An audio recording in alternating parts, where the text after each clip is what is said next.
My wife read your book. I didn't answer that. No, my wife read your book and she said, what an attractive man. How do you deal with female adulation? That's why I covered myself. No, no. I'm curious to know.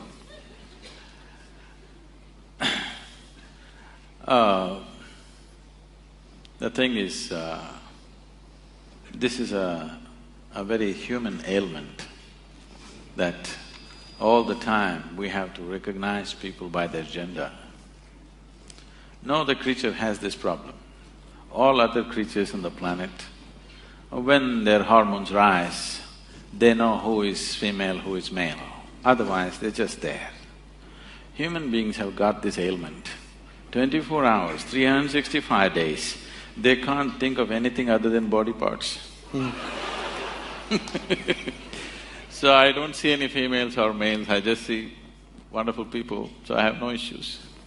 Okay.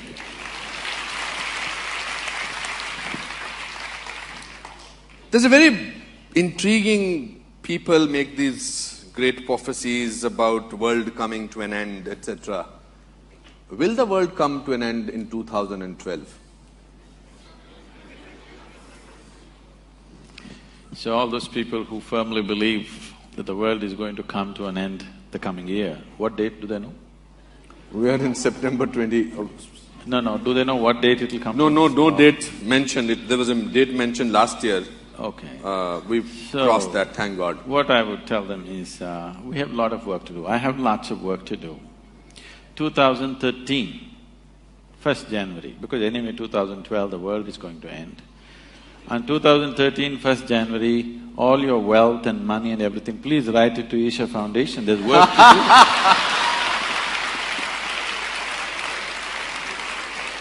The world is anyway going to end, what are you going to do with your money? So for them this is just an entertainment.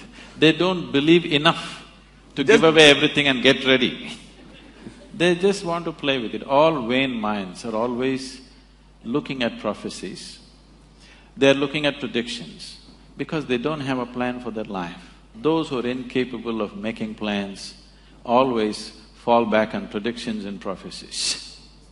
Yeah, but I will just request to give me 2% of that money that goes to your foundation.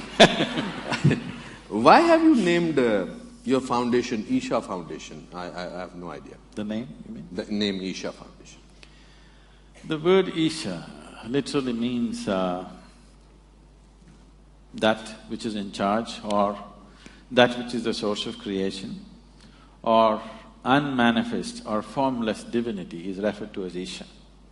If you give it a form, it becomes Ishwar.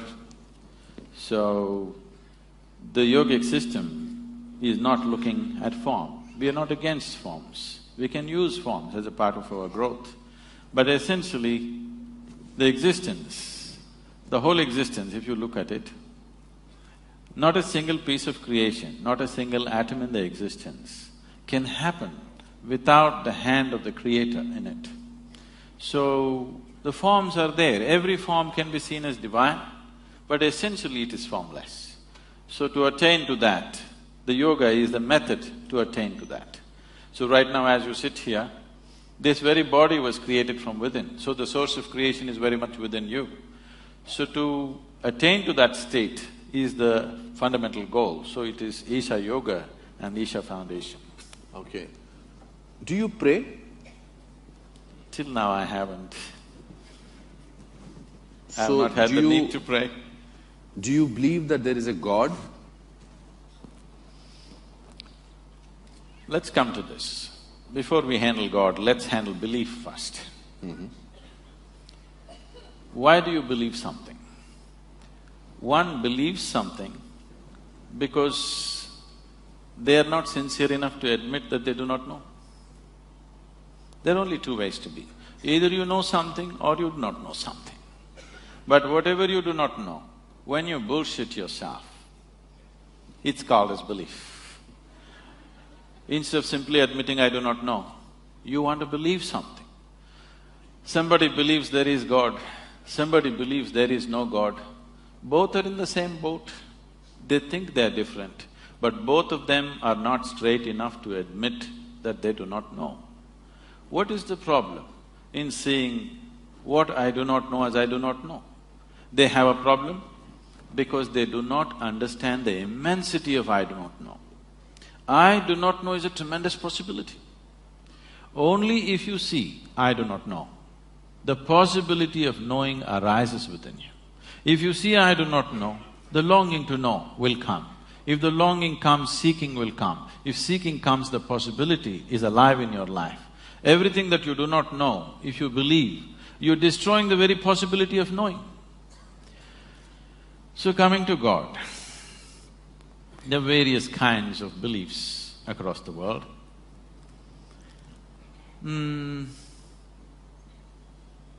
It's like this. There were two young boys, very energetic. When young boys are very energetic, they tend to be constantly in trouble, you know.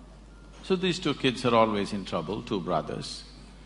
The parents are very embarrassed that the whole neighborhood is discussing their children. They want to fix that. It's easy to reproduce, but you don't know how to fix your children, do you? So they decided to take them to the local parish priest. They decided to take the younger boy first because together they're strong. They took the young boy, made him sit in the priest's office and they left. The priest walked in. With his long robes, he walked up and down, creating the necessary drama, you understand? Because drama is needed for effect. Absolutely. So he was setting up… We are on the stage. Yes. He was setting up the situation and the little boy was doing the ping-pong act, watching the priest moving around. And in mid-stride, he worked out a strategy. If I remind this little fellow that God is within him, all his mischief will go. This is the whole problem. People who have never raised children, they have fabulous ideas about how to do it. People who have raised children, they know no damn idea works. If you have the love and commitment, you wait out the problems, otherwise you suffer. That's all there is. But I think maybe when people are enlightened, they don't think that there is a God existing. No. There are people who are not enlightened. There are people who don't have enough money to sort of… they have to depend on somebody. They say that… Let me finish the joke. Sorry? Let me finish the joke. Okay. My problem is that I can't hear you what you are saying. There is something with with the speaker. The monitors, please, if you can do something. No, I need to do something about this because I'm not able to hear what you are saying. Okay. So, I don't know how do we go about it. Some speaker has to turn this side so that I can hear what exactly are you saying. So is there anybody from the technical team who can do that? Turn the music monitors this side, please. Yeah, is it good? Hello? Yeah. Yes. Thank you. Thank you, sir. So the priest worked out a strategy, how to get the mischief out of this boy. He thought if he reminds him God is within him, all the mischief will go. So he stopped mid-stride and in a booming voice he said, "Where is God?" The boy looked bewildered, looked all over the office because if God is, he must be somewhere in the priest's office. So then the priest saw the boy not getting the point. So he leaned on the table. He wants to give him a clue. So pointing at the little boy, he asked, "Where is God?" The boy looked even more bewildered and looked under the table. Then the priest thought, okay, he's not getting it, he wants to give him a proper clue. So he walked around the table, came to the boy, tapping on the little boy's chest. He asked, "Where is God?" He's telling him it's here. The boy just got up and bolted out of the room, ran to the place where his elder brother was, and he said, "We are in real trouble." The brother asked, "Why, what happened?" He said, "They lost their God and they think we did it."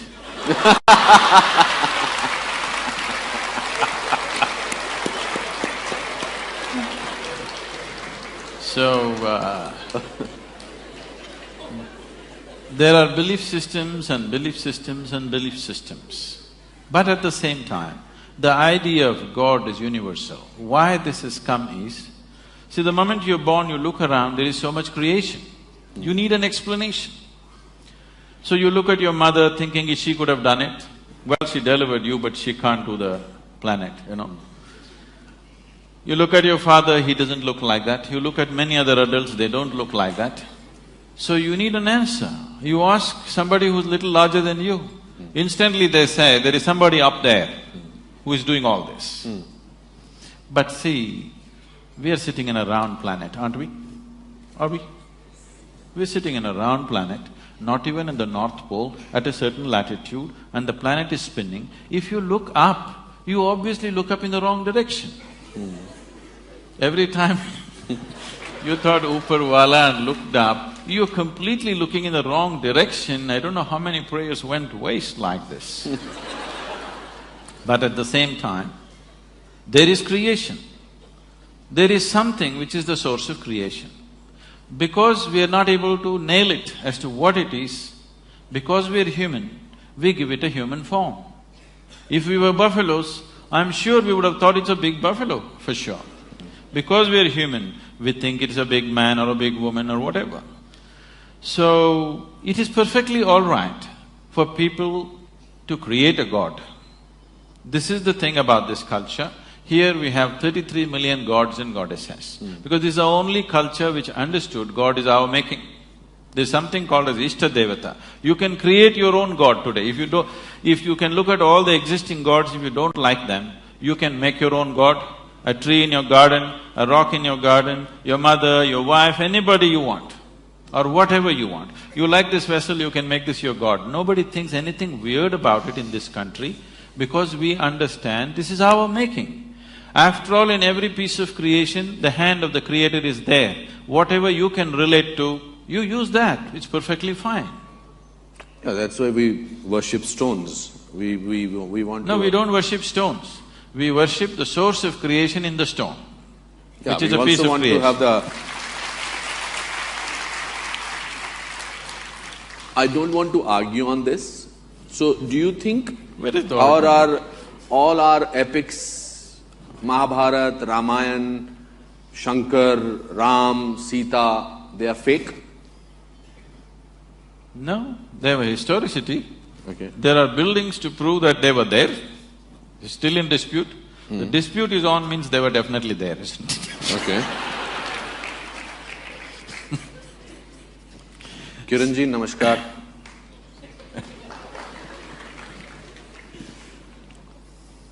No, I will still want to probe a little further on this topic. We have major mandir, masjid issue, Ayodhya issue, etc., etc. We are still fighting about that. So, why is all that fighting going on? If there is no God, or if there is a I did not belief. say that. No, you said there is a belief, people needed somebody as a belief of God. All the fight in the world is not between good and evil as people project it to be. All the fight in the world is between one man's belief versus another man's belief. If you saw, I really do not know, you wouldn't fight with anybody. Because you believe one thing and somebody believes something else, you're invariably going to fight today or tomorrow. It's just a question if you can manage them for some time. Someday it'll spill out on the street. So, it is time. See, there was a time when people worked with the instrument of belief, when the human intellect was in a certain way. Today it is time, there is substantial intellect on the planet. Today it is time that we establish a certain level of seeking in a human being rather than just pumping him up with belief. Why do people believe you? Who said they believe me? This is a huge full house. No, they're looking… Everybody is they're clapping. Sitting there evaluating every word that I say. I don't think they believe whatever I say. To me, they look smart enough to understand and evaluate. I have performed in this auditorium, it's never been so full. So there has to be some in their belief in you which makes them look up at you. Why do they trust you? Why do they believe in you so much? Now let's take off the word believe. Yes, they trust me. Okay, I mean my word may be different, but I think it is belief. Do you think it is belief also?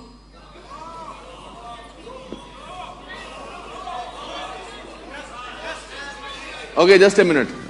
Give me some. People who think over here that you have full belief in Sadhguru, raise your hands. There are some people, okay. Okay, Kiranji is also one of them. Do you think that Sadhguru has powers which you don't have? They can't ride a motorcycle like me, I'm sure. What are those powers? What makes you different? What makes you special? What makes Pallavi Gupta writing a book on you and calling it you? What makes her change her life? What makes people over here, so many people I know who will not come to a function like this, they are here and they are here on time. What is it in you that makes you different? Because they know if they don't come on time, I won't let them in. But they dare not do that. So what makes you different?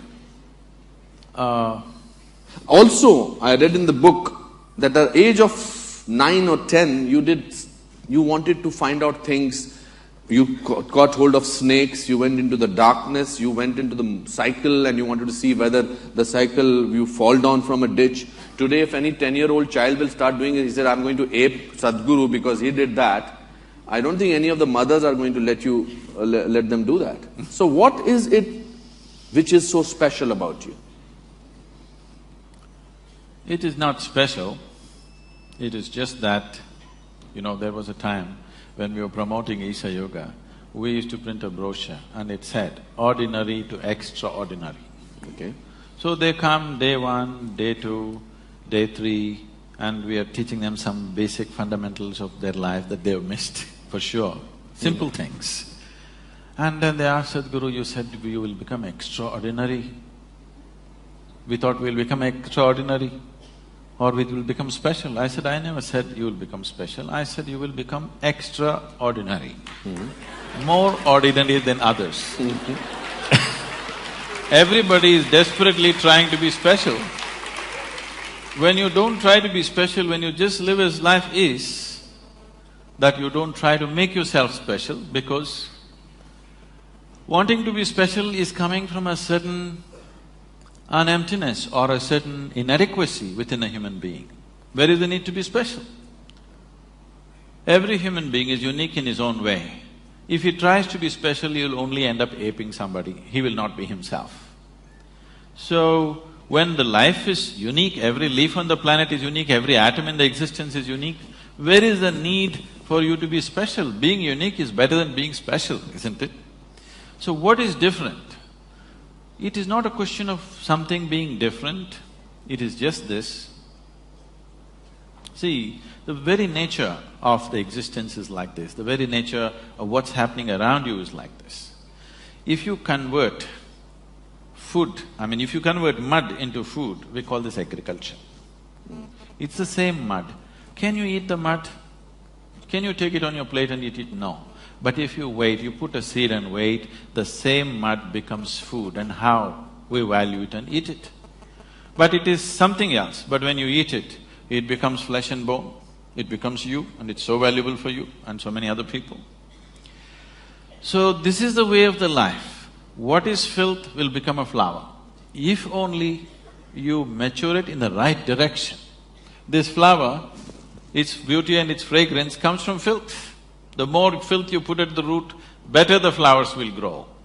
So, the question is not about what is different, the question is not about what is special, the question is just about, will you allow yourself to mature or will you let yourself just roll in filth? You have not yet answered my question. I feel that it's important for me to know. Yes, right now. What is unique about you? What you said is fantastic, because that's what we all know means. No, why is it that we've kept the flowers here, not a lump of earth? Simply because it's the same thing, but it's flowered, that's why you keep it here. That's all with me. So, you do admit that you are special? I have flowered, not special. Okay, let's not go by the words. You're waiting, others are still waiting. So, when did you feel that you were different, unique, special, whatever word you want to choose?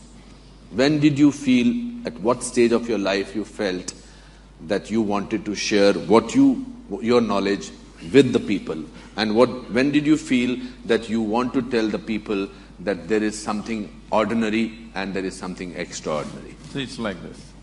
When I was 3.5, 4 years of age, I realized one thing, that I do not know anything. I just do not know anything.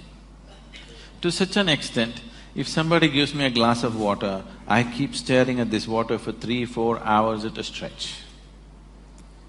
If I find a leaf, I'm looking at it for 6-7 hours at a stretch. If I sit up in the bed staring at the darkness, I sit like this the whole night. Now, what is happening with me is just this. I do not know what water is. I know that if I drink it, it'll quench my thirst.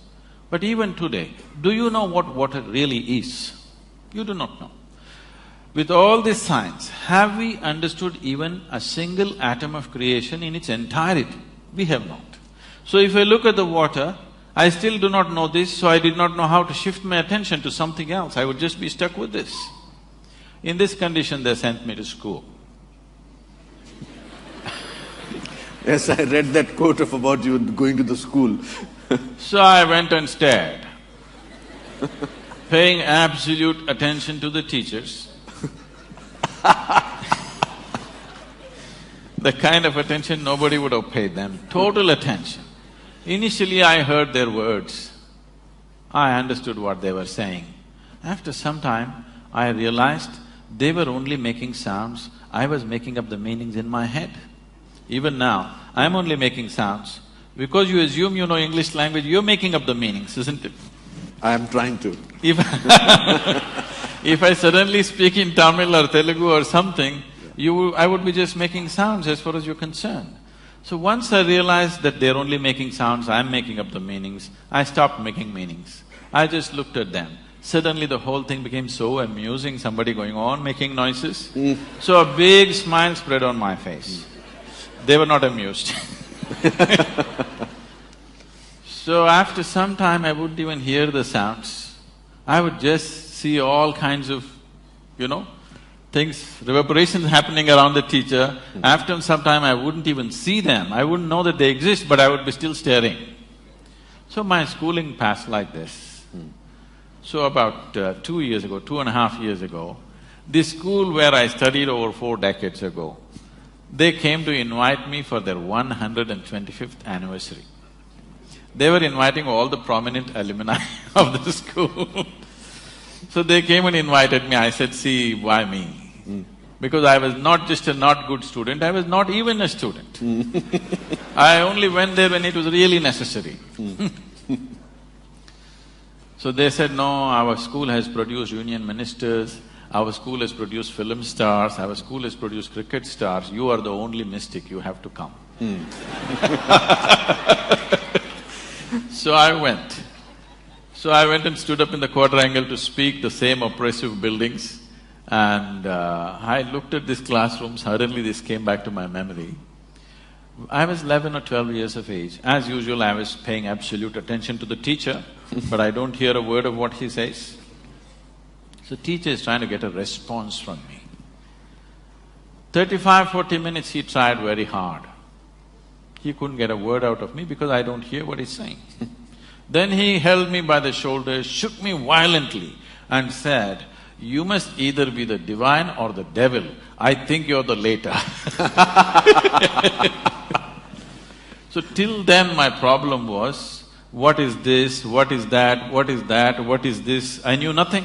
But there was one constant, this is me. This was clear. Suddenly this guy confused me. Is this divine, is this devil, what the hell is this? So I tried to stare at this. I couldn't, so I closed my eyes and sat.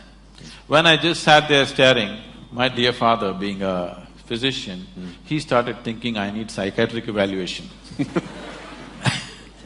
So the moment I closed my eyes and sat, the same people who thought I need psychiatric evaluation started saying he's becoming a yogi. I'm telling you the secret. Okay. I was staring at somebody, they thought I need psychiatric evaluation, I was staring at something or somebody. The moment I start staring at myself, they said he's a yogi. So I started staring at myself with my eyes closed, looking for hours on end, days on end. Then, I got into my youth and so many things happened, finished my university somehow and got into a business, and one afternoon, I come from Mysore, where at least at that time the tradition was like this. If we want to test our motorcycles, we ride up Chamandi Hill. Yes. You've been there? Yes. If you want to trek, we go up Chamandi Hill. If you want to have a party, we go up Chamandi Hill. If you fall in love, we go up Chamandi Hill. If you fall out, you have to go. If you have something to do, you have to go up Chamandi Hill. If you have nothing to do, that's a place. So one afternoon I had nothing to do, so I rode up Chamandi Hill, parked my vehicle there and climbed up to a place. I know this place, the whole hill very, very well. So I sat on a rock, my eyes were open. I did not even close my eyes. Till that moment I always thought, this is me, that is somebody else. I have no issue with that somebody, but this is me, that's somebody else. Suddenly I did not know which is me and which is not me. What was me was just all over the place. The very air that I breathe, the rock that I sit on, the atmosphere around me, just everything was me. I thought this madness lasted for about 5–10 minutes, but when I came back to my normal senses, 4.5 hours had passed. For the very first time in my adult life, tears were flowing. Me and tears were impossible. I looked like this. My shirt is wet, to that extent tears are flowing. I've always been happy and peaceful, that's never been an issue. But every cell in my body was bursting with ecstasy. I did not know what hit me. When I shake my skeptical head and try to figure what's happening, the only thing that my mind could tell me is maybe I'm going off my rocker. The closest friends around me, when I said, something is happening to me, look at me, they said, what did you drink? What did you take? This is all they could ask. So, I did not know what I hit. I did not know what happened to me. All I knew is, I have hit a gold mine, I don't want to lose it. So if I sat down, I would be just simply dripping ecstasy like this. To a point, I think it's 2 minutes, 7 hours, 8 hours have gone. Once I sat down like this, and I thought it's 25–30 minutes. And when I opened my eyes, there were garlands around me, people pulling my legs, Indian tradition. And somebody asking how to do his business, somebody asking when his daughters will get married. And I thought, what happened? Where did these people come from? I've been sitting there for 13 days. I thought it's 25–30 minutes. Oh. Because I just lost sense of time. If I sit like this, time just flies off. You must know this, every human being knows this by their experience. See, on a particular day, if you're extremely happy, that day just flies like a moment. Correct, absolutely. If you're depressed, one day flies like an eon. Correct. Isn't it? So if you're absolutely ecstatic, you will see hours and days will slip like moments. You won't know any sense of time. And body will not know, mind will not know. It just… only people around you know that time has passed, but you just have no consciousness about time. So, then I thought it's so simple. If I sit here, I'm bursting in ecstasy, what's the problem? I'm going to rub it off on the whole world. It's 30 years now. Next year, 2012 is going to be 30 years. And see, I became like this. Still, people are attached to their misery, they haven't given it up. We have touched a few million people. Today I can say that a few million people, if they close their eyes, tears of ecstasy will flow out of them every day. They're like that, millions of them. But millions are not still the world. So as a part of this, now I decided, if people don't want to live in ecstasy, at least let them die in peace. So we brought in another level of spiritual process, very simple, that everybody can do, one drop spirituality for everybody. At least it'll let them die in peace. How do you… that was a wonderful story what you just spoke about, tears. How do you explain, if you have to explain spirituality to a common man who does not understand, how do you explain, what is it being spiritual? See, what is physical about you? You gathered, isn't it? You gathered over a period of time. Yeah. What you gather can be yours. I'll not dispute that now. Okay. But it can never ever be you, isn't it? Okay, if you can simplify that for me. See, right now, as I'm speaking, I take this vessel and say, this is my vessel. all of them will think, oh, Sadhguru's got a problem. But I have a reputation of being wise, so they will wait. Let's see. But after some time I say, this is me, then they'll say, let's go. Because this is a clear sign of insanity. This is happening to you every day. See now that water, is that you? I feel like doing this. That water, it's not you, but you drink it and it becomes you, isn't it? So what is not you is becoming you. What is not you cannot become you. You believe it's become you. Okay. How many… Sorry, you were about to say something. Now what you gather, you can claim it's mine. But if you say it's me, it amounts to madness, isn't it? If I say this vessel is me, it amounts to madness. This vessel also was dug out of this planet, this also was dug out of this planet, isn't it? But you saying this is me, is it any better than me saying this is me? It's not any better. It's just that because we are in a democracy, the majority is with you, so you win. Correct, absolutely. So, why are people unhappy? Huh? Why are people unhappy? People are unhappy because they have not taken charge of the fundamental instruments of life that's given to them. It's like this. See, your system is made in such a way, this is the most sophisticated machine on the planet, yes? Yes. Human mechanism is the most sophisticated, complex machine on the planet. This is the gadget. People have not paid any attention to it. If it seems the cell phone companies in the country did a survey 2 years ago and they found, at least one company did, I think, they found most people are using only 7% of the capabilities of an ordinary cell phone. I'm not talking about a smartphone that you're using, the dumb phone. They're using only 7% of that.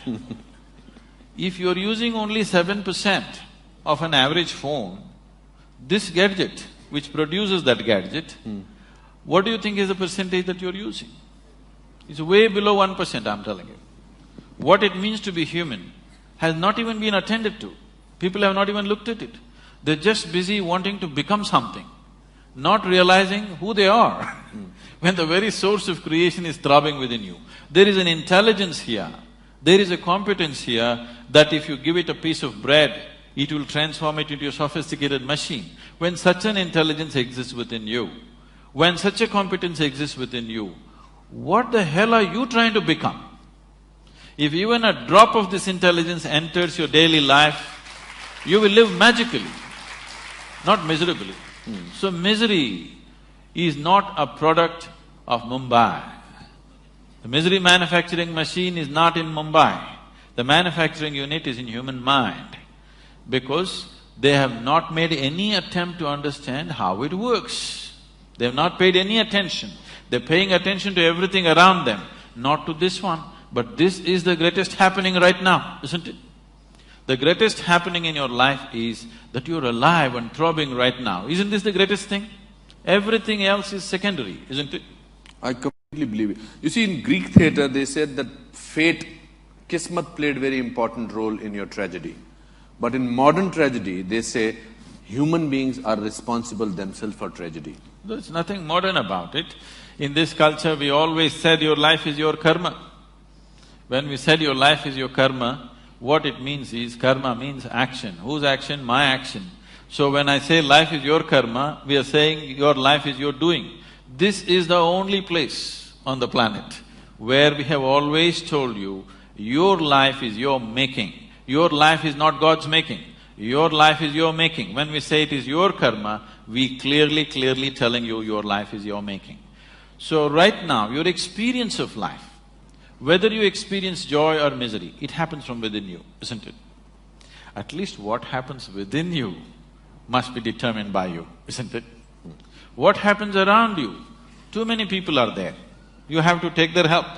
But what happens within you must be determined by you. If you're miserable, what it means is, even what happens within you is enslaved to something around you. And people think it's normal. It's not normal, it's just insane. Only thing is you gathered numbers. You understand? You gathered numbers. In an asylum, the insane people look right. They're right, isn't it? See, it is all happening from within you. Both misery and joy happening from within you. If it's happening from within you, why is what you want not happening? If what you wanted happened to you, would you choose misery or ecstasy? I'm asking you. For sure. Pleasantness or unpleasantness? At most pleasantness, at least for yourself. What you want for your neighbor may be debatable. What you want for yourself is the highest level of pleasantness, isn't it? If it's not happening, it is not because of this and that. It is just that your body is not taking instructions from you, your mind is not taking instructions from you, your emotions are not taking instructions from you. Nothing in this is taking instructions from you. When you say, this is my body, it is supposed to take instructions from you. When you say, this is my mind, it's supposed to take instructions from you. Can I tell you a joke? You're getting very serious. Please. On a certain day, Shankaran Pillai went to the bar to drink with his friends. He just thought he'll just have one shot and go home. But you know, once they have a little bit of drink, they become timeless like yogis. So, a few drinks happened, then he looked at the watch like this. It was 2 a.m. But the wife's rule at home is 8 p.m., he must be home. It's 2 a.m. He got really disturbed and he wanted to rush back home, so he thought he'll find a shortcut and started running through somebody's garden. And because of unknown terrain and also Drunk. all the things inside, he flipped over and fell into a rose bush, face down, got all scratched up, somehow found his way to the house. It took another 20 minutes to find the keyhole. He found that and just slowly crawled up and went into the bathroom and looked at himself. He looked a true mess. So he opened the medicine cabinet and wiped himself, took Band-Aid, fixed himself, then slowly crawled into the bed and slept. Morning 8 o'clock, the wife brought a bucket full of cold water, threw it on him and asked him to wake up. He got up. She said, "You fool, once again drinking." He said, "No, honey, since I promised you 6 months ago, I haven't touched a drop." She held him by the shirt, dragged him into the bathroom and showed him. All the Band-Aid was on the mirror.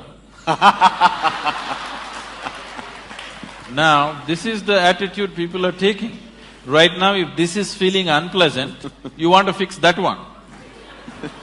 No, no, no. If this is feeling unpleasant, you need to fix this one, not that one.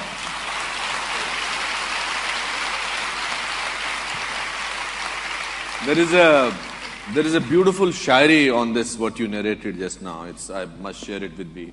It says that umr bhar यूं ही गलतियां करते रहे, उम्र भर यूं ही गलतियां करते रहे, धूल चेहरे पर लगी थी, हम आईना साफ करते रहे.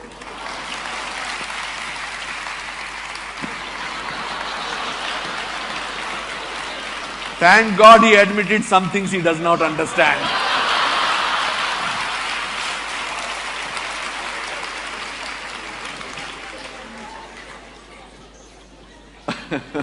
It's the language, not the poetry.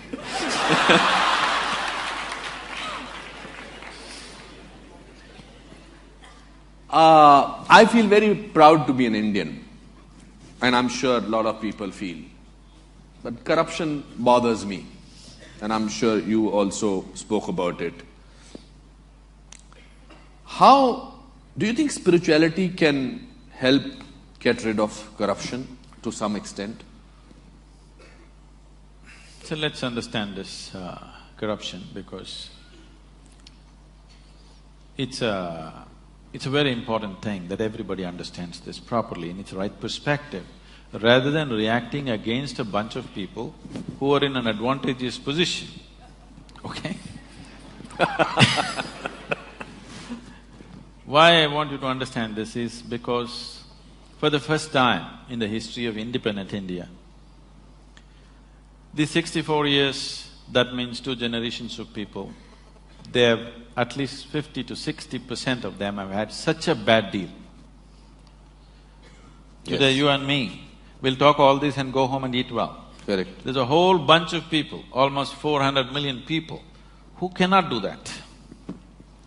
So, if we handle the next 5 to 10 years right, we can change that. It's a tremendous possibility which is on our threshold. There's an economic possibility sitting on the threshold. If we conduct this right, we can change their lives. Those people who have not eaten properly, those children who are malnourished, which have the highest level of malnourishment, those who are not educated, those who don't have opportunities, those who are in that horrible social and economic pit, their lives can change in the next 5 to 10 years if we conduct our act right.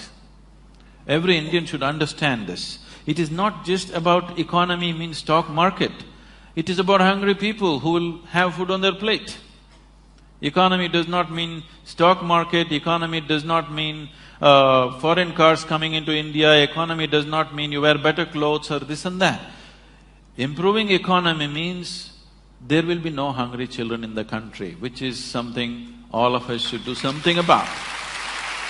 And that possibility is being jeopardized. Wherever I go, I speak to various economic and political leaders around the world, everybody says, we want to come to India, India is a big possibility, but the humiliation of corruption, we can't bear it. Because it's not just about money, they're willing to pay a percentage and get the work done, but the humiliation that they put through on a daily basis, which we have gotten used to, they're not willing to go through that. They said, it doesn't matter if we don't do business, but we don't want to come there and go through all that rubbish. So, this possibility is being jeopardized by a handful of people, or it is wrong to say it's a handful of people, it's a nation full of corruption. Correct. Because how many people in Mumbai streets, if there is no policeman, will stop at the red light? I think only 10% will stop. So these 90% are corrupt people. If you make them the chief ministers and prime ministers, you know what they will do? So instead of just calling it by one bad word called corruption, we need to understand, we as a society are trying to move from a feudalistic way of managing our lives to a democratic way. The democratic way has still not sunk into us. Suppose you become the chief minister of this state. Your relatives and your friends will expect that you do something for them. If you become the chief minister and you're very strict and you will not yield to any nepotism, they'll think, what is this? He's my brother, he became chief minister, look at him, he doesn't look at me. He does not understand you're being straight, you're doing something for the country. So I'm saying in our psyche, we are still feudalistic in nature, but we are trying to run a democracy. Democracy will not happen with an active sense of education as to what is democracy, what is the power of democracy, what it means, what is the responsibility of living in a democratic society. This has not been done. We just took democracy from the British and we think if they just put their vote and get their fingers dirty once in 5 years, everything is settled. No, we have not educated people. We are still a feudalistic society acting to be democratic. So, many people, the corrupt people, the very, very corrupt people in the country, I have met them, they're bewildered. Why are people upset? I'm only doing for my family. This is just a little bit of misunderstanding about Einstein's theory of relativity. You know, Einstein said everything is relative. They misunderstood relatives are everything.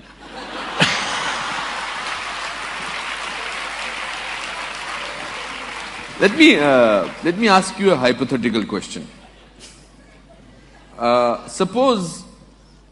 Hypothetical question, I must announce that before that. Suppose you were made the Prime Minister of this country for 1 month, how will you change things? See, there are enough instruments in the democratic process. Making me or anybody a Prime Minister for 1 month is a cruel thing. Okay, for 5 years. Yes. So you admit that 1 month is not sufficient? No, because 1 month is a very cruel joke. It doesn't matter who comes to power for 1 month, he can't do anything in a nation as diverse as India. To get this nation moving, you need to understand this. You cannot move this nation with policy, with rules. You can only move this nation When anything that you want to achieve in this country, you make it a movement. If you do not make it a movement, if people do not emotionally connect to that, no rules, no policy is going to work in this country. It is only people who have been implanted from somewhere, who have not grown up with Indian people, who do not understand this. They think if you make a rule, everything is going to work. This is not Switzerland. If you announce on the notice board, everybody will follow. Here you have to make a movement out of it. You have to make emotionally… people connect emotionally to what needs to be achieved. If you are not able to do that, nothing is ever going to happen. So, whoever becomes the Prime Minister, I don't want to imagine myself there. Okay. What do you think should be done? It can be very easily done. There are examples of states which are going leaps and bounds ahead. If you saw Bihar just 10 years ago, it was just… I've driven through Bihar just wanting to see what Bihar is. It just looked like Afghanistan, large parts of it. Correct. Today things are happening. Absolutely. Wonderful things are happening. Just one man. Things are happening in Gujarat, just one man. Absolutely. So can't we produce 25 men or women like that in this country for every state? Are we so impotent that we cannot produce 25 human beings with some integrity who will do something straight for this nation? And today you don't have to do much. India is sitting on a boom time. You just have to manage a few things and let it happen, that's all. You just have to see that economic process do not go out of control. You just have to manage that, you don't have to do anything. It's boom time, the whole world is looking towards you. The only two economies everybody is banking on is right now China and India. India is better equipped because it's a democracy, because all the numbers are scrutinized, but what is in China cannot be scrutinized, so many people are very suspicious and fearful because it's supported by the government. India has a proper corporate structure, India has a reliable stock market which is a reading, Indian market is open, you can study what you want, you know where you're putting your money. So definitely India would be a natural destination for every investor in the world. Only thing is they're afraid of our… system. Corruption, not the system. They like our system. Our corruption… Corrupt system. System is not corrupt. Corruption. Corruption. The reason it's the people who are He has manning a way it. of making me say things that he wants me to say. No, the people who are manning it. People who are manning it are the problem. But how do we find them? You mentioned two states. You mentioned Gujarat and you mentioned Bihar. And strangely, they are not the states which we have in the center. So how do we… are we politically corrupt, politically completely bankrupt? How do we do that? No. It is only because common people are not participating in the democratic process. Yes. Participating in the democratic process does not just mean once in 5 years you cast your vote. Most people don't even do that. But I'm saying even if you do that, that is not enough. Democracy is an active sport, it's not a spectator sport. You can't sit back and say, let somebody do democracy. Democracy means you are the boss, you can't sleep on it. You have to be active to everything around you. If you do not bring that consciousness in people, that awareness and activism in people, it'll not work. At the same time, for everything you protest, for everything you call a bandh, for everything, it's our culture. People have understood the technology of how to stop the nation, bandh, hartal. But how to run the nation, it's a different technology. If you want to become a neta tomorrow, you don't have to create anything, do you understand? All you have to do is, I'm sure you have enough fans in Mumbai, take 1,000 people and block the sea link. It's a new road. That's it. Just block it, you will become a neta. You don't have to build the ceiling to become a neta. If you build, you will be in lots of trouble. If you block it, you are there. How do you retain… how does one in today's time, in these times, retain a certain amount of innocence, a certain amount of sense of wonder? How does one do that? Especially this is for parents whose children do not have that, unfortunately. See, now there are two things you said, wonder and innocence. Wonder does not necessarily come from innocence. Okay. See, for example, science, modern science, has done phenomenal amount of exploration. They've gone to places, They've gone into things that we would have never thought possible, all kinds of things. When you were a child, you definitely looked up at the sky, isn't it? Absolutely. Did you ever count the stars? I used to do that in Simla, there was nothing to do. How far did you go? Oh, no, nothing. I could not go beyond 100 or 200. So I meticulously sat down on the terrace, counting, trying to make, segments of the sky and trying to count. I've gone up to 1700, and then you get mixed up. What was there is not there, what was not there has come, it gets all mixed up. But today, that itself was wonder. 1700 just blew my mind. Today scientists are telling you there are over 100 billion galaxies, not stars, 100 billion galaxies. So as you explore, as you know, the wonder will increase because you realize the nature of the existence, then wonder will just explode. Scientists are so freaked now, they don't know where to go, which direction to go, because wherever they look, it is looking deeper and deeper than ever it was. Something as simple, just on your facial skin right now, there are 18 billion organisms. Do you know this? Don't imagine them, they're actually there. But you can't see them, that's good. I'm saying as we look closer at life, it's just exploding into wonder. So wonder is gone not because of lack of innocence or because of innocence, because what we call as knowledge, stupid conclusions about life. Today people are carrying their attention deficiency like a qualification. See, existence will yield to you only if you pay attention to something. Anything in this existence will yield to you only if you pay substantial attention to it. But now people have become like this. They can't look at anything, everything is check. Now in this condition, there will be no wonder, only conclusions in your head. There is no perception, there is only, monologues going on in your head. There is no perception. If there is perception, all noise in your head will just stop. If you're looking at something absolutely beautiful and engaging, everything stops. Why people are enjoying your cinema is just this, you switch off the lights, they focus on the thing for those whatever few minutes or 90 minutes or whatever, their usual monologues are gone, something else is happening. They don't know what's the next scene or whatever which keeps them on. But the important thing is, their attention is engaged continuously, which makes them feel something has happened to them today, going to the cinema hall. If you just keep the lights on, you will see cinema will not be effective. Or if somebody is talking to them, it'll not be effective. They just sit there like this. It is the attention which is making the difference. It is not what's playing on the screen. It is what is playing on the screen is instrumental in grabbing the attention. But it is the attention, continuous attention, which is making the experience of being there. So, this is a rudimentary form of meditation. It's called dharana.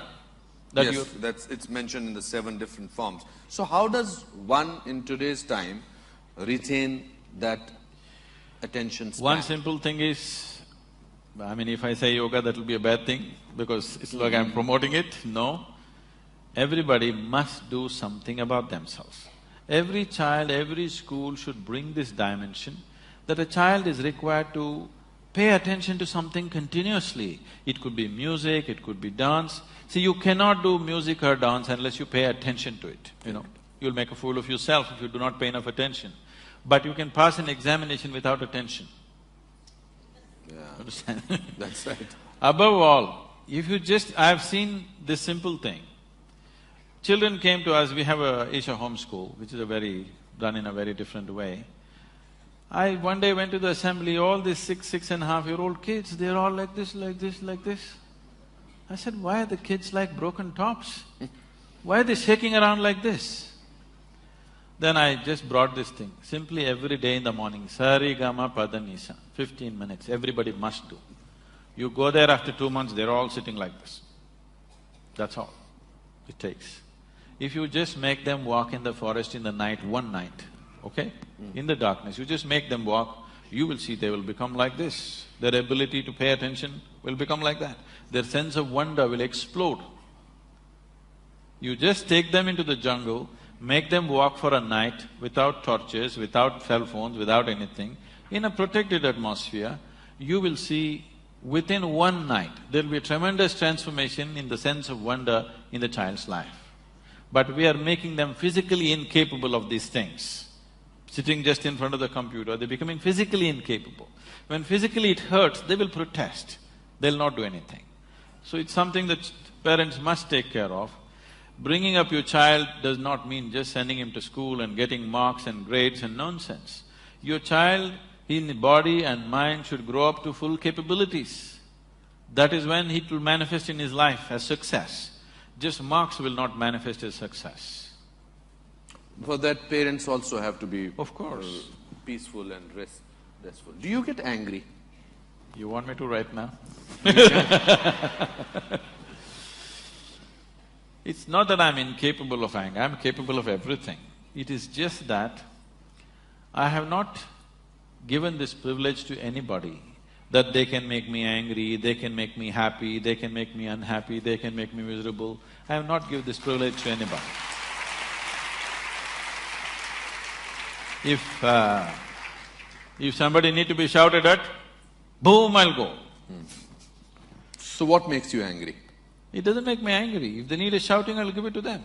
See, there are different kinds of people in the world. There is somebody here, if I just look at them, they'll understand why they're being looked at. There's somebody else here, if you look at them, they'll just stare back at you. If you tell them gently, they will understand. There is somebody here, if you tell them gently, they won't get it, you have to shout at them. There's somebody else here, even if you shout, they won't get it, you have to knock them on the head and tell them. Different levels of sensitivity in the world. Your action should be appropriate to the situation in which you exist.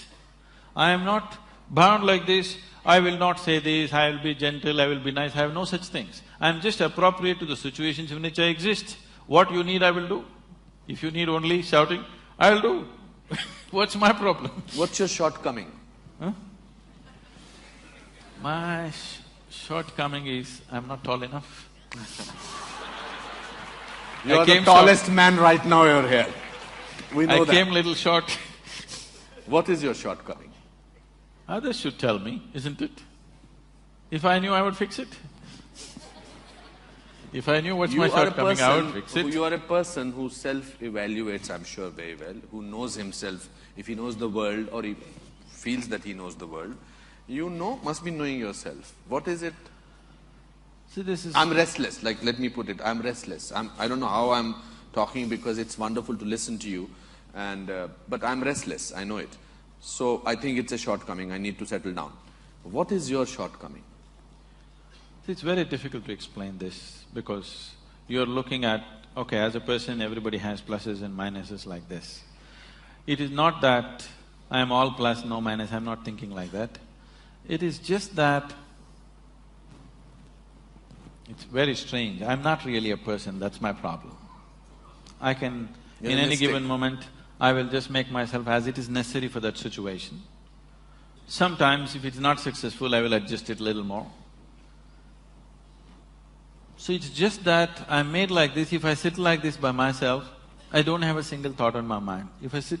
sometimes I shut my doors for 4-5 days, I don't have a single thought. I don't look out of the window, I don't read, I don't do anything.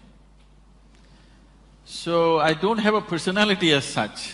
So, I'm neither plus nor minus, I'm just like, at this moment I have to make myself up, okay, how should I be right now? How are the people around me? Accordingly I am.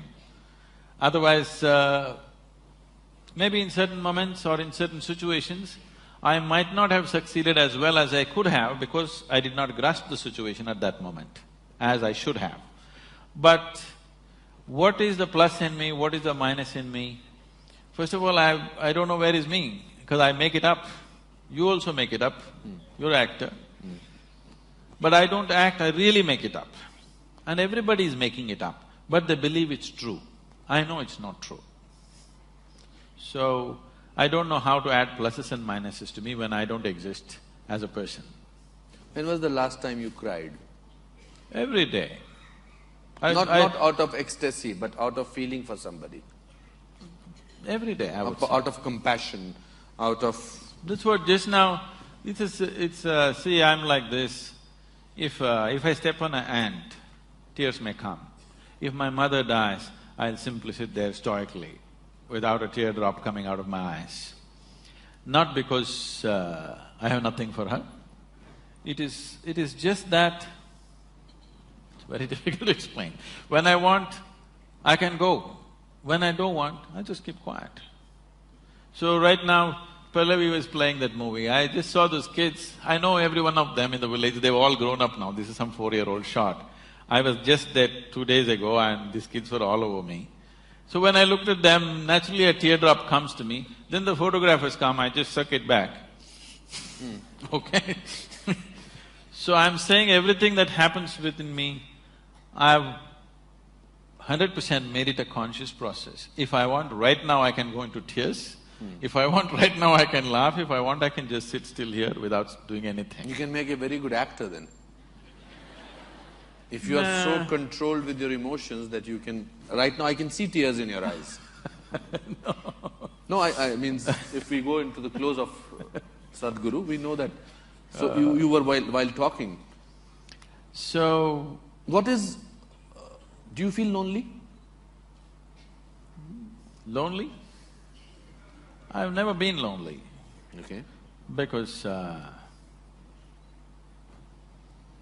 the Creator has never left me alone for a moment. I suddenly felt a sense of loneliness in you in this fraction of a second. The Creator has never left me alone for a moment. Who is the Creator? He's not left anybody alone for a moment. It's only because it's throbbing within you, you're alive, isn't it? Either you're conscious of it or not. You said just now that your Creator has never left you alone. Yes. So who is that Creator? What do you mean, who? There is creation. My first question was… There is creation, right? There is creation. Did you create it? No. No. So something obviously created it. The thing is, being human, you want to draw a human picture. Who is that? That's not the point. Here within you, it is in the human form. If there is a dog, it's in the dog form. If it's an ant, it's in the ant form. If it's a tree, it's in the tree form. But the source of creation is throbbing in everything. Because people are unconscious that such a huge thing is happening within them, there is a possibility of them feeling lonely. If when you're alone, if you feel lonely, obviously you're in bad company, isn't it?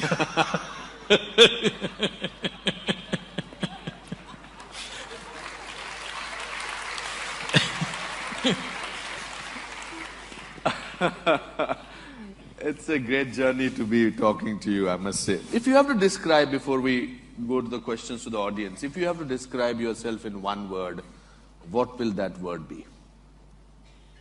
I usually do this exercise with my actors, students, because then we see that if that word is going to be… In fact, it's for all of you. In your mind, please think if you have to describe yourself in one word, what that word will be. And whether that word will be there, the same word after 5 years, 10 years, or was that word before 5 years. So if Sadhguru has to decide, and if he has to, tell me to describe himself in one word, one that… apart from mystic. Okay. Would you consider wildlife as 2 words or 1 word? What is the word? Wildlife. It's… for you it's 1 word. 1 word. So life, uncultured, uncultivated, just wild and as it is, that's me. You're very warm also. Just life, nothing else. It's been very enriching talking to you. I must say that I feel rich. Okay, so questions from the audience? Yes, ma'am, in the red dupatta. Sorry, I don't know your name. You can tell me your name. Sorry? Sushmita. Okay, there's a mic coming for you, Sushmita.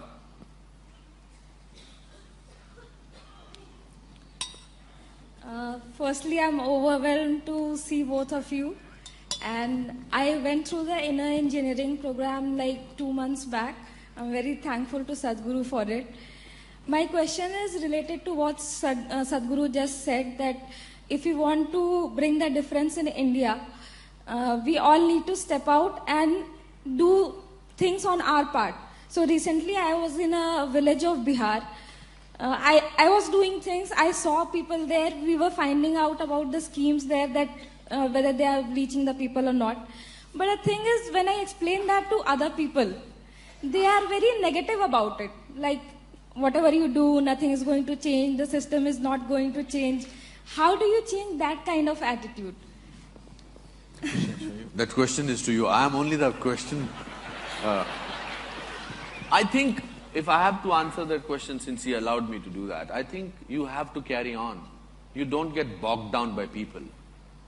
You cannot get bogged down. Even if you are alone, you must carry on.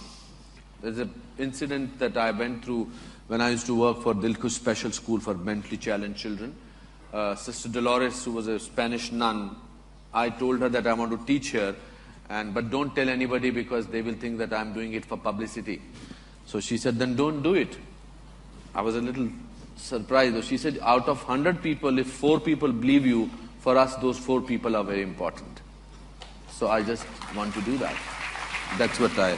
So, see, not possible is a normal vein everywhere. Not possible, not possible. What is possible and not possible is not your business, that's nature's business. Your life is about doing what you really care for. Whether it's possible or not possible, why the hell are you concerned about it? That is nature's business. Nature will decide what is possible and not possible. Your business is just to work for what matters to you. If you don't do what you care for, if you do not create what matters to you, why are you living your life? What is the point of existing here if you're not doing what really matters to you? If you're doing some other rubbish which is safe, what is the point? Your life is worth it only if you're creating something that you care for, isn't it? If you're not creating what you care for, it's a wasted life before you live it. See, when we moved into the ashram in Coimbatore about 18 years ago, next to us is a rainforest. It's very rich and fantastic, but this particular hill right behind our ashram all the big trees were taken down in this one hill alone because there was an illegal furniture industry right opposite to where we are and we had to buy that out and dismantle it. They had removed all trees in this except the smaller ones. So in summer times it'll get brown and it radiates heat, and ashram temperatures would be at least 3 degrees to 4 degrees sometimes warmer than Coimbatore city. So I told our people, I think we should plant this mountain up. They said, Sadhguru, mountain planting? You made us do all kinds of crazy things, but planting up a mountain. Then I came with a simple formula. I said, you are not going to take plants and plant it, we will just do it this way. I created a contraption with which they poke. The main thing is why people have done it before and it doesn't work. Why it doesn't work is, they have set mindsets. They're not looking at… See, because you're not passionate enough, so you don't look hard enough. You plant a seed in the forest, animals walk on it, it gets plastered, black cotton soil, no seed will ever sprout because it gets hard. So we just poked with a conical metal thing, put 2 seeds, and I said, put sand, not soil. So put sand. About 21 days, a little over 3,000 volunteers. All we provided was midday meal on the mountain. They sang songs and like picnic we walked around. Today you come and see, all the trees in this mountain are about 15 years old and it remains green through the summer. Our temperatures are at least 3 degrees lower than Coimbatore city. And based on this, when some UN agencies came and they predicted in 1998, they came and made a prediction, by 2025, 60% of Tamil Nadu will be a desert. I don't like any kind of predictions, because predictions are made by people who are incapable of a plan in their life, you know. Absolutely, yeah. You're not taking human aspiration into consideration, you're just taking cold statistic and trying to decide the future of the world. So I said, let me see it for myself, and I traveled around. I just drove across Tamil Nadu in a week's time. And I saw that the prediction was wrong because in my estimate it would happen much sooner than 2025. Then I thought what to do, because Tamil Nadu is one region on the planet which has an agricultural history of 12,000 years of farming on the same land. Some places the same communities and same families have been existing for 12,000 years. They've been doing farming. The only other place which has such history is some parts of South America. Nowhere else there's a 12,000 year history of agriculture. 12,000 years this land has nurtured us. In one generation, we're going to turn it into a desert. It didn't look like a good idea to me. So I just made a barefoot calculation. Tamil Nadu's green cover is 16.5%. National aspiration is 33%. How many trees should we plant? I just made a simple barefoot calculation and arrived at 114 million trees. If you plant in 6 to 8 years, in 15 to 20 years, we'll have 33% green cover.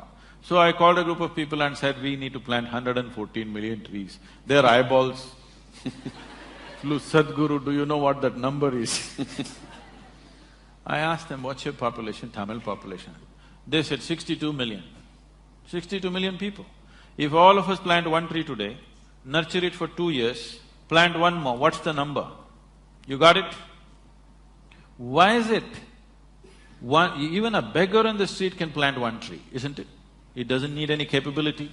Only willingness is missing, isn't it? The necessary concern is missing. Because we don't understand how life happens. We think life happens out of supermarkets and shops. Life happens out of the planet. If you don't nourish it, it will not happen. So, what is possible and not possible? Leave that to nature. Today we've planted over 14 million trees in 6 or 7 years now. Tamil Nadu's green cover has gone up officially by 5.2%. The Google Maps show that over 7% increases happen. This is the only part of Asia where actually green cover is going up. Tamil Nadu is the only place where this is happening. And I want you to know, we did not give up our life to do this. We did not give up our life to do this. To turn this mountain green, we worked only about 22 days. To make this 14 million trees happen, we have worked, a certain group of people are working full-time, rest of us have just pitched in here and there, that's all. You don't have to give up your life to make these things happen. It is just that getting everybody involved is the big thing. Correct. Yes, yes sir. Mic to this gentleman, please. Forward, forward. Yes.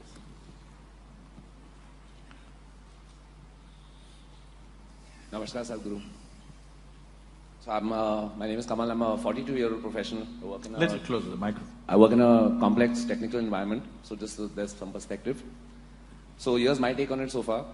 It's a really big rock of millions of rocks that are floating around out there. It's not… Can you keep the mic closer to your face, please? That's right.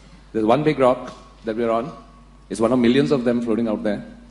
There's 6 billion of us like ants living on it.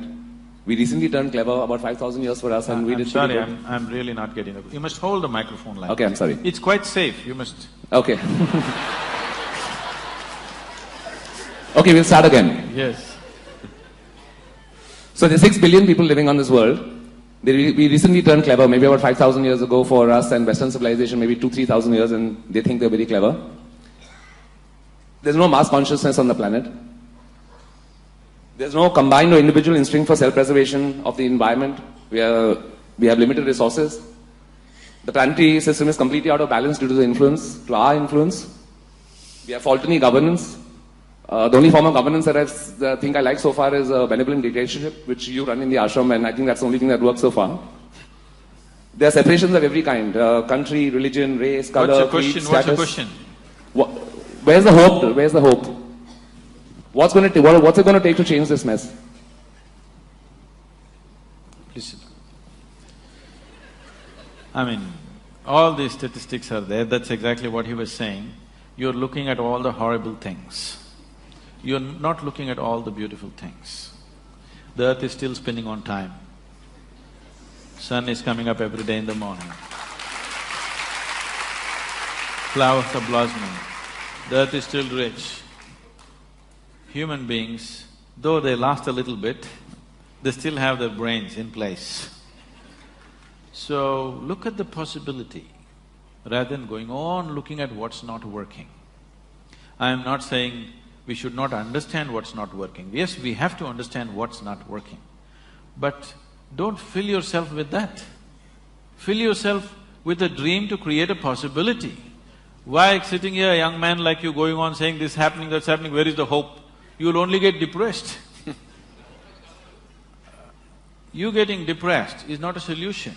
You getting depressed is one more problem on the planet. Yes? Already we have enough. That's a good one. And I wanted to just get up and look at all these people. They're nice, healthy, vibrant people. It is just that life has not hit them hard enough to get up and do something right now. And apart from that, their daily grind is keeping them so busy, their own family, their own home, their own children, their own stuff is keeping them too busy for them to be going out and doing something. If you create an opportunity, I'm sure any number of them will participate. We have not created sufficient fora which is straight enough, sincere enough for many people to identify themselves with. This is exactly what we've been trying to create in South India, that first thing is brutally cleanliness. Cleanliness will not come easily, I want you to understand. When 10,000 people gather, a few million people gather, to keep the place clean of corruption, corruption does not mean somebody has become an official or a minister and taking money from somebody. Small things, you push the neighbor's child and want to push your child in the front. That's where it starts. That's where it starts. And it is just a question of how powerful you are, that much you push. People who are powerful, when they push, it is visible. When you do it, you think it's all right. No. So this corruption starts. To keep this clean, you have to be brutal. People in the book are writing, I'm very compassionate. Most of the day I am horribly brutal, chopping down people for small things that went off the line. If we did not do that, you would not see the atmosphere that you see in the ashram. You do not see the cleanliness that we see in our movements. Though millions of people are working, they function like this. 1 rupee will not go unaccounted.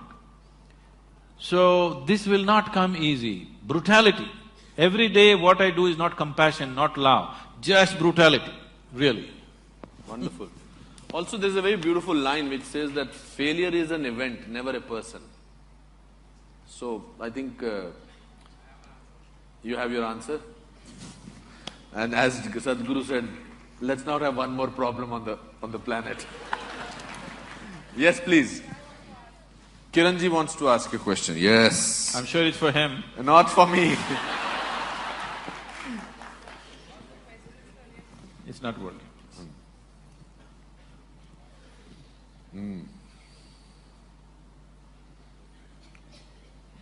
All the questions for Anupam still remain unanswered, even though I've asked them very often. So I won't attempt it again.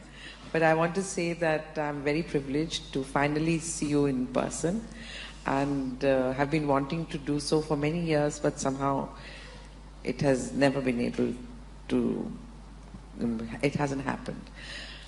Your book, Mystics Musings, which I read many years ago when I lost my brother, my younger brother, and it was a great tragedy in the family and something that I was finding very difficult to cope with. It gave me great amount of courage and made me feel much better.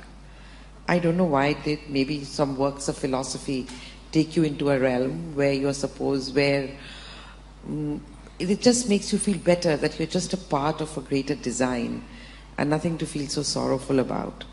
Also, it talked a lot about spirits. It talked a lot about life being a continuous process.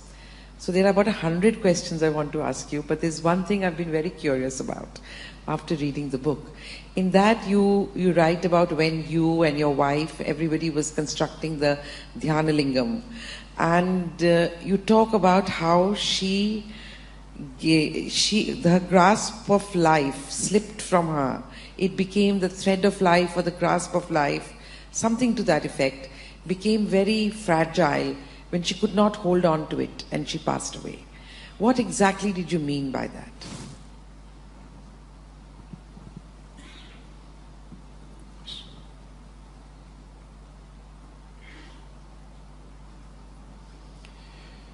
See, the life within you, the life within you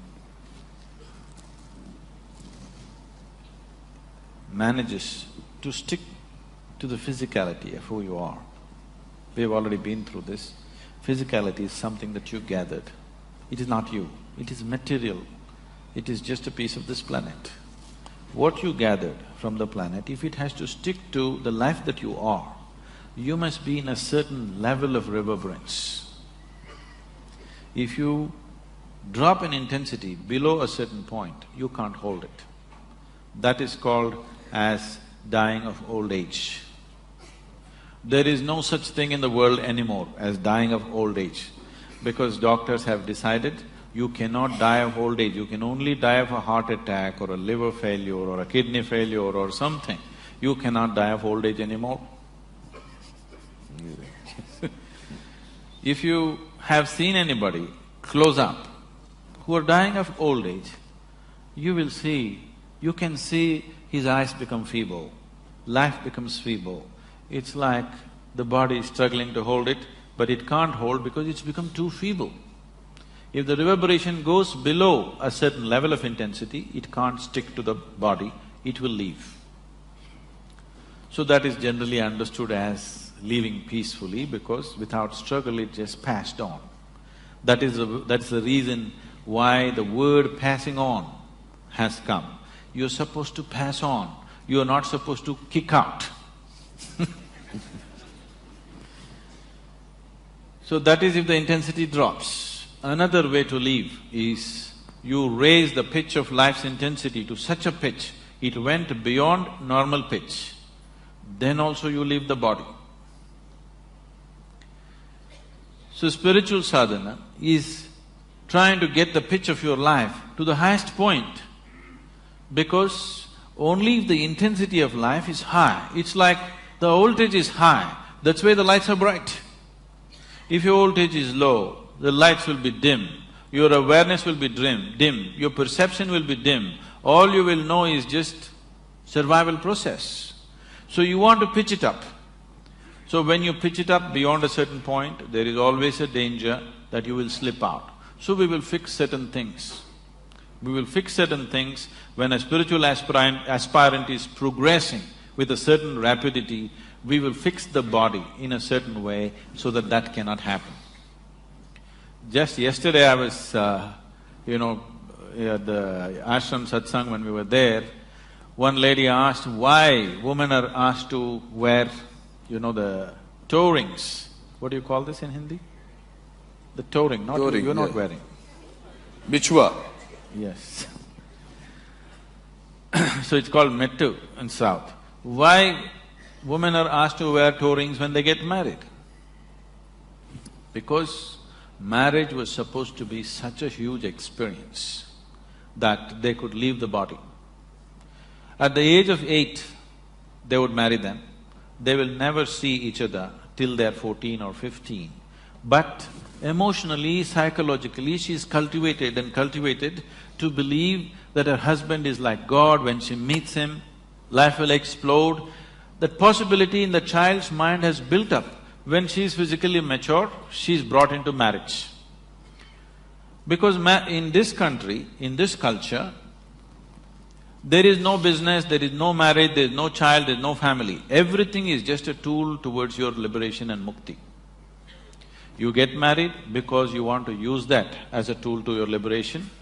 You raise children because you want to use that as a tool to your liberation. You become a sannyasi because you want to use that. It does not matter what you do. Everything is towards your mukti or liberation. You feel an ecstatic sense within you simply because of the union within yourself, not because of what somebody else is doing.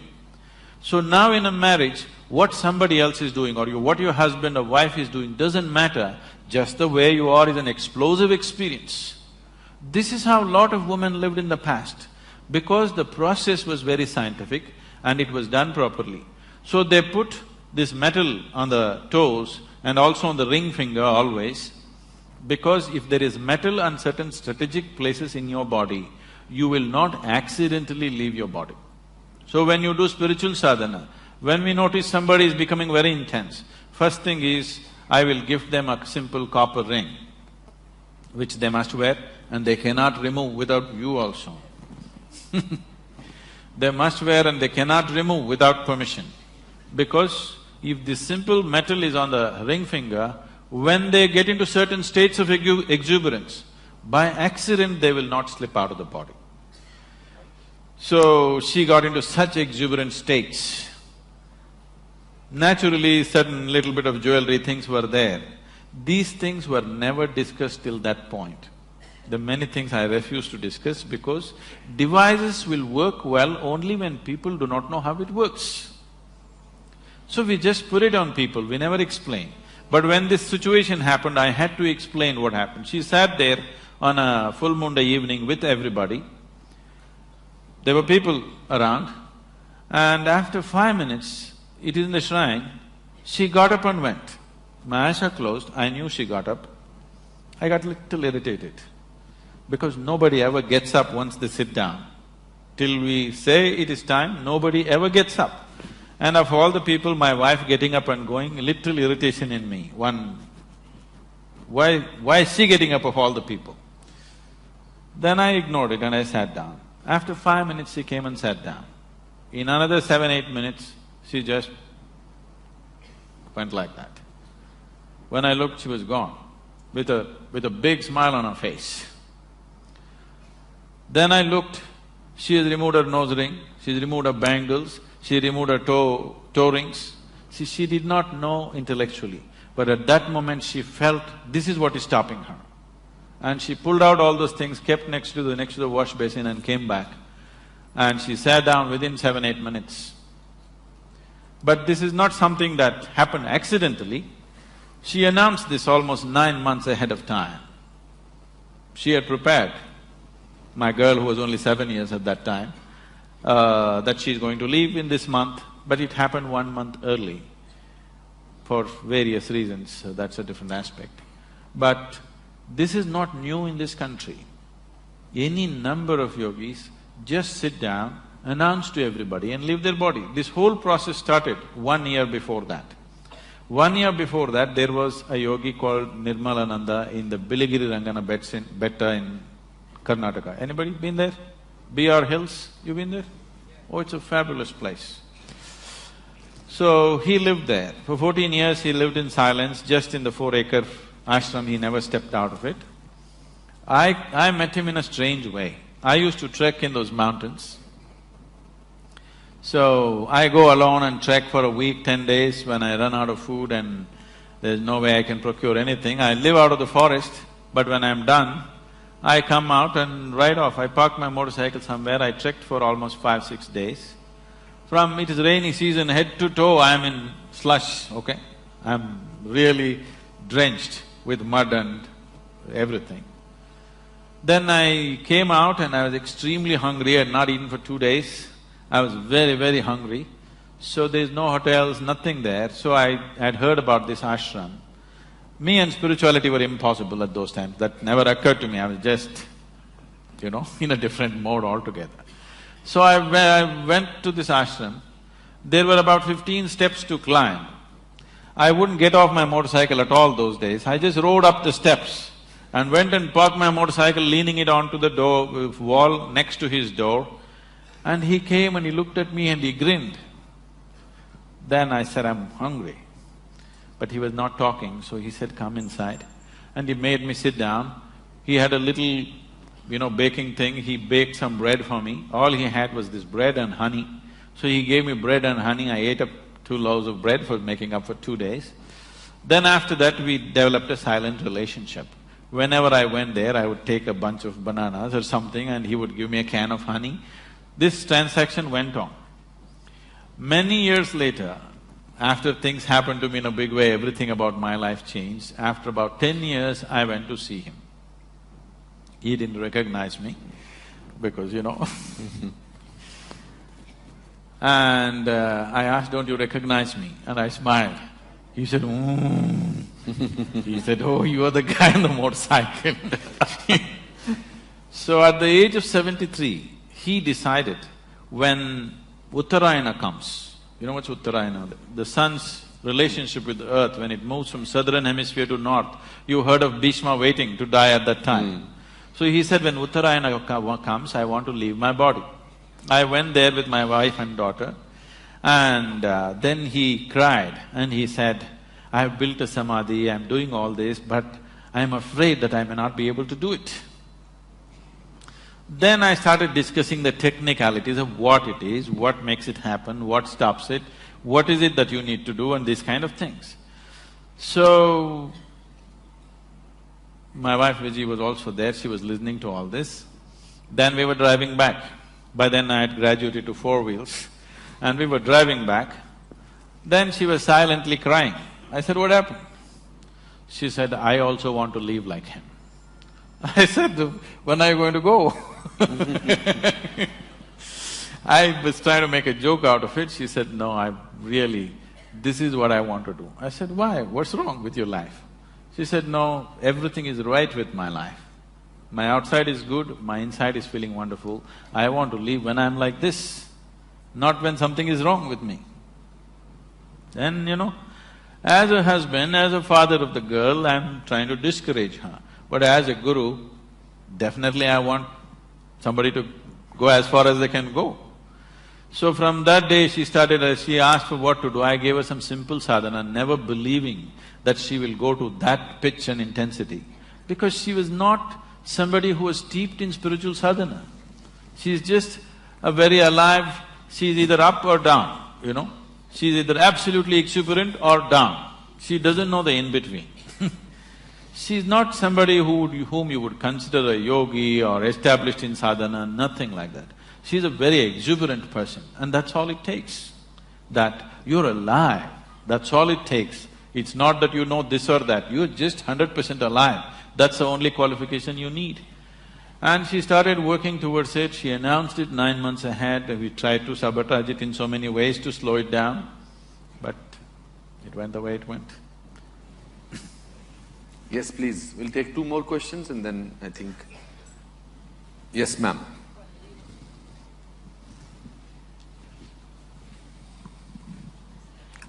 Mic for the lady, please. आ रहे.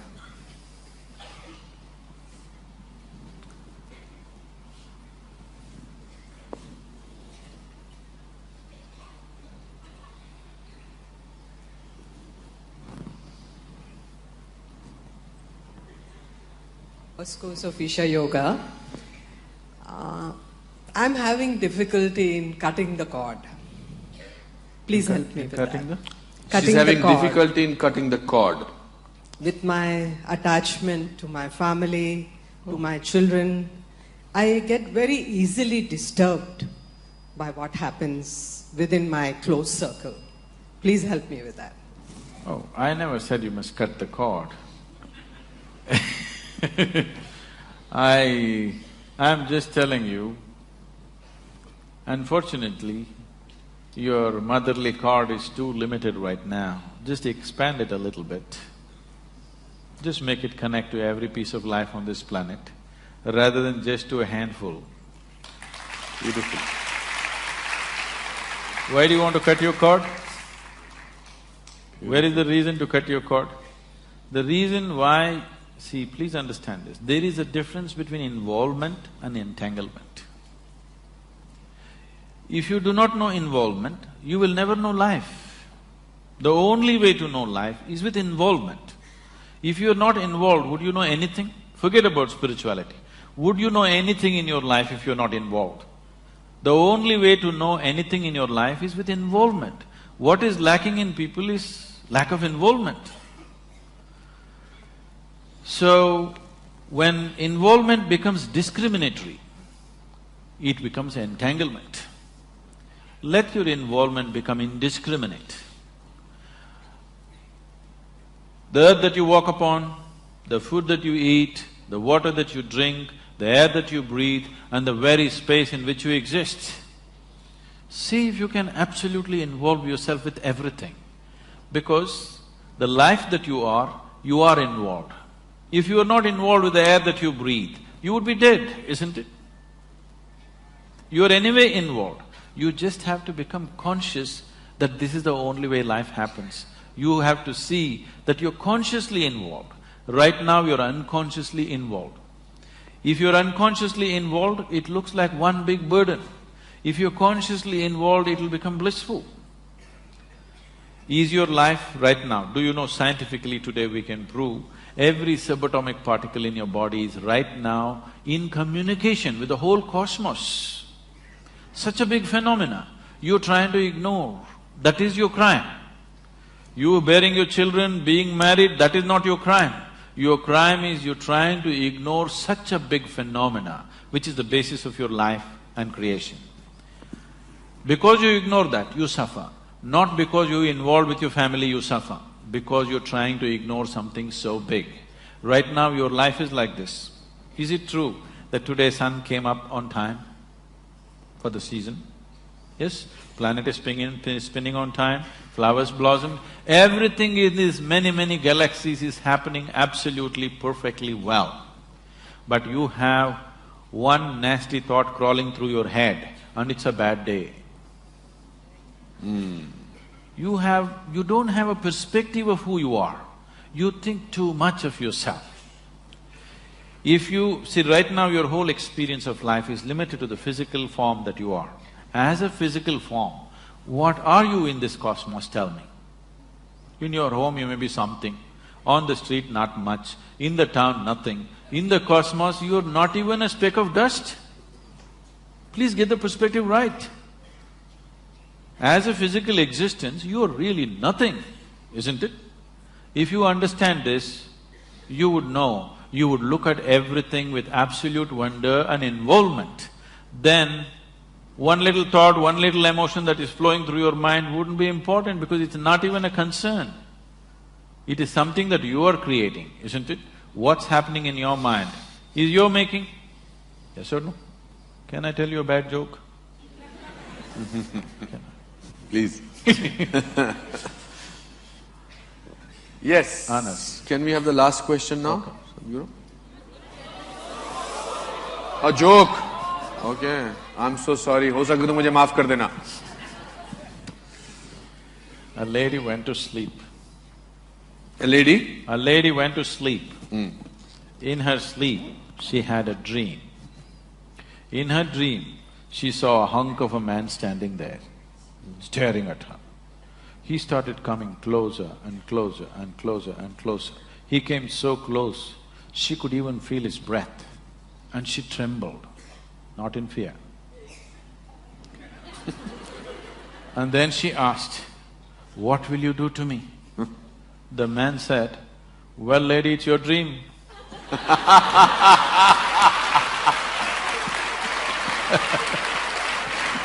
So, what is happening in your head is your bloody dream, isn't it? Now your problem is not that life is not happening the way you want it, even your bloody dream is not happening the way you want it. This is your problem. At least let the dreams happen the way you want it. The world doesn't happen the way you want it, that's different. If your dream happened the way you want it, you would be still joyful, isn't it? I hope you got your answer, ma'am. Yes, hello? Up there, yes, I think… Oh. Yes, ma'am. In the other world, yes. Yes. Okay. Yes, please speak up, it's okay. Yes, yes, we'll try and… Your basic question is, what is awareness? That you are up there.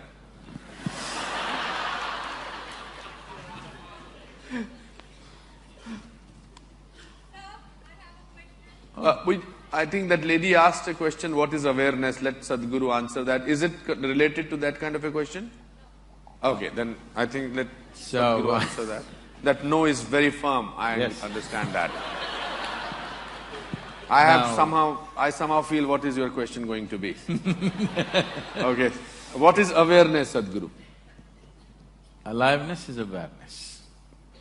You know that you're alive only because you're aware. Only thing is, right now your awareness is very limited, it's in low voltage. You just have to pump it up. You just have to increase the pitch of the voltage, that's all. It's not that you're not aware. Only because you're aware, you know that you're here. Otherwise you wouldn't even know. Suppose, is there anybody sleeping in the dark corners? Suppose somebody's gone like this, he doesn't even know where he is, isn't it? Not only he does not know where he is, he does not even know whether he is or he isn't. Isn't it? So you are aware, that's why you know you're here, that's why you know you are. But now, it is not strong enough. It is not lighting up the whole space, it is only lighting one corner of your life. It is giving you enough awareness to survive in the world. It is not giving you enough awareness to know the nature of life. Now when we say awareness, awareness, we are talking about only heightening your awareness, not creating some new awareness. Your awareness is good enough for survival. Is that enough for you? Or do you want to know the very nature of your existence? If you want to know the very nature of your existence, then you need to pitch up your awareness to a higher level, otherwise it will not happen. Please, this. Yes, the lady with the no. We have all eyes for you now. What's your name? Mrinalini. Why don't you shoot at him?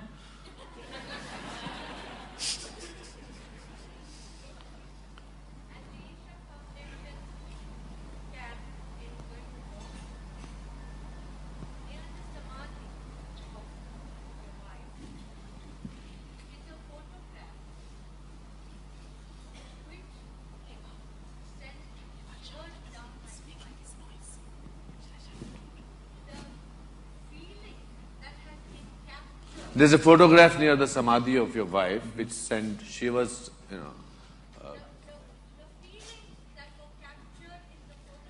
Whose photograph is that? Okay.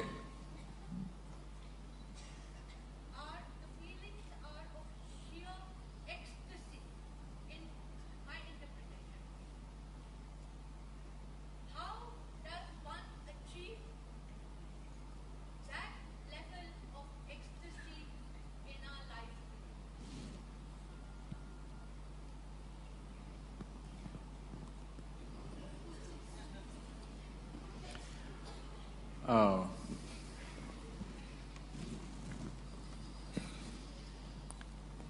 So every life that is here is capable of joy, is capable of blissfulness, is capable of ecstasy. The only problem is they're not able to sustain it. The problem is of sustainability. Everybody knows moments of all this. But to be there, you have not built the necessary foundations. See, if there is a wall, you can jump up and have a peep. Or you can go on a trampoline and have a little longer peep, but you'll come down. But if you build a ladder, which is not so romantic as jumping, but if you climb up, you're across the wall. So, instead of calling it by different names like blissfulness, ecstasy, this, that, pleasantness, highest level of pleasantness, this is what every human being wants. If your body is pleasant, we say it is health. If it becomes very pleasant, we say it's pleasure. If your mind is pleasant, we say this is peace. If it becomes very pleasant, we say this is joy. If your emotions are pleasant, we say this is love. If it becomes very pleasant, we say it's compassion.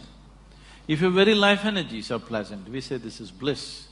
If it is very pleasant, we say this is ecstasy. If your surroundings have become pleasant, we say you're a success. This is all every human being is seeking, isn't it? Nothing more. You want your insides pleasant, you want your outsides pleasant. This is all a human being is seeking. Outside pleasantness, you need people's cooperation. Yes? It is a craft. You have to arrange, you have to compromise, you have to deal with situations properly. Creating outside pleasantness is a certain talent, a certain capability. Not everybody is able to do the same thing on the outside. But when it comes to interiority, all of us are equally capable. Nobody has come better endowed than the other. Every human being is capable of the same thing in the inward dimension. So, somebody is sitting in a state of ecstasy, how to get there? Is it possible for me? Don't even ask the question, is it possible? If it is possible for me, it is for sure possible for you. But what I do on the outside, is it possible for you? Maybe, may not be. But what I do on the inside, is it possible for me? Definitely, definitely possible. Inner experience, nobody can be denied. External capabilities are different. So, what needs to be done? Whatever you've been through, the inner engineering is the fundamental. If you get this one thing right, you will naturally grow into that. The problem is, every day you keep undoing it. You understand? So every day in the morning you do this, now we're giving the Isha Kriya CD also all over Mumbai.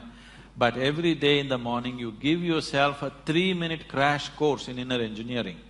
You will see, in 3 months' time, you will be feeling very pleasant. In 6 months' time, if you simply look at a tree, you will burst into ecstasy. If you look at a cloud, you will burst into ecstasy. If you close your eyes, you will get there. No matter what, you just need an excuse, you will become like that, for sure. Because these are the fundamentals. That's why I'm saying it's engineering, because if you want to engineer something, you have to do it right, otherwise it'll not work. You can't somehow… See, you want to build this building, you can't somehow place something and hope it will stand. It will not stand. You have to place it in a certain way, then only the building stands up, isn't it? Similarly, you have to hold yourself in a certain way, then only this experience holds up. Otherwise, moments up and then down. Also, I feel, with your permission, I think if you depend on others to make you happy, I think there's a possibility you may not be happy. If you decide that you need to decide to be happy, then there is a possibility. Why are you underestimating her husband? Okay.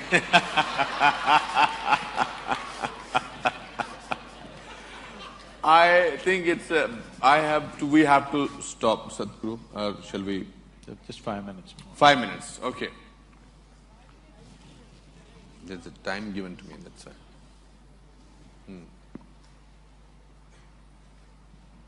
Good evening, all of you, and my pranams to Guruji and Anupamji. I'm Vijay Shankar. I'm from the media and also a classical dancer. So, Guruji, I would like to know, man is always craving for more and not happy at all with whatever he gets. Of course, you just explained now how happiness is an internal state of being. So normally, what would you tell to normal people as to how to get peace and happiness in their lives? आसान question पूछा आपने। The problem is not that human beings are craving for more, they are craving too little. Right now, instead of… when human consciousness is able to grasp the whole cosmos, instead of craving for that, they're craving for an apartment in Mumbai. Just stupid. So their suffering is not because they're craving for more, they're craving for too little. They conjuice even in their craving. That is their problem. Please crave for everything, you will be wonderful. There'll be no misery. You are craving for little things, that's your problem.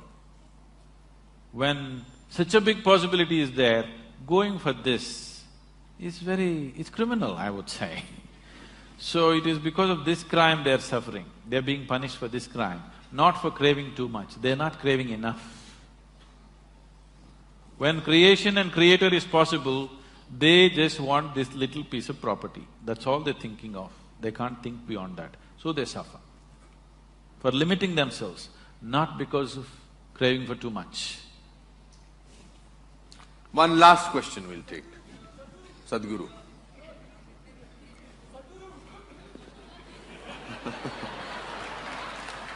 That's a burning question. Okay.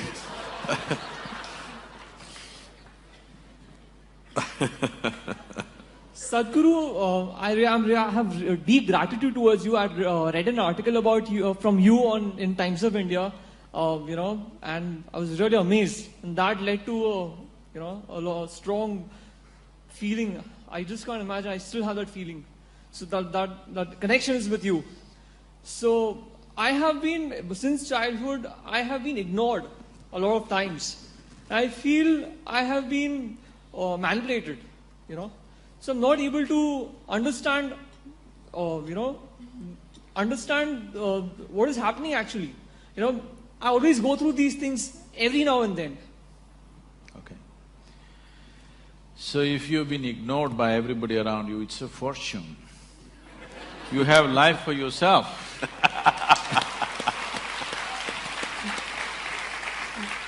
Most children are suffering the attention of the parents. If they're ignored, they would be just happy doing their own thing. So, you just sit there and listen to me. Immediately the question is, what is the prayer? It's not a prayer. You need to understand, there are no prayers in this culture. There are only invocations. Prayers are a recent happening. Prayer means you're trying to talk to somebody. Invocation means you're trying to bring out what is the greatest thing within you. Now, what this chant, to put it in a simplest form, is everything. The earth that I walk upon, the air that I breathe, the water that I drink, the food that I eat, the very space in which we exist, the hand… The only thing that you can do is to be absolutely involved with this, but still not distort the hand of the creation. You do not distort the hand. What you do is an aberration to what the Creator intends. The intelligence behind creation, what it is intending, to be in tune with that, not to do some rubbish of your own thing. So, this is a journey from being a piece of creation to being the creator. Every human being is capable of this. It's my wish and my blessing. This should become the reality in your life. Thank you very much for being here.